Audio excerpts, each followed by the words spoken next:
Buongiorno, oggi siamo il 19 di aprile del 2025. Oggi qui abbiamo una temperatura di 17 gradi, la minima è 11. Come vi faccio vedere, queste talè le ho fatte l'11 di aprile, pochi giorni fa.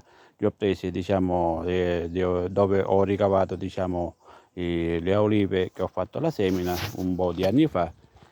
Questo è l'olivo selvatico al ghiaccio, come si chiamiamo qua in siciliano, l'olivo selvatico, olivastro, Avendo fatto queste talè, ovviamente poi la sera un pochettino la copro per tenere qualche grado in più, anche se noi qui abbiamo ora questa bellissima temperatura, abbiamo un clima mite.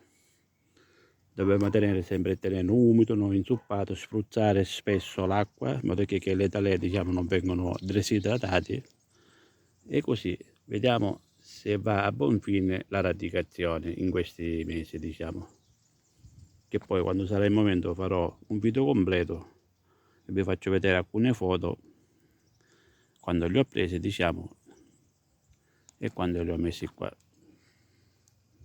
dell'olivo selvatico, dove io ho ricavato un po' di piantine tramite le olive di questa pianta, olive selvatiche che sono piccoline.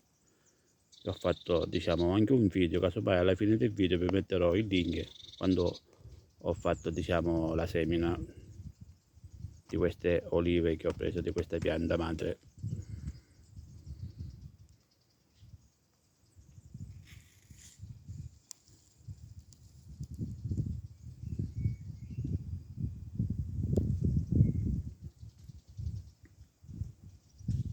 Va bene, ci vediamo ai prossimi video, una buona giornata.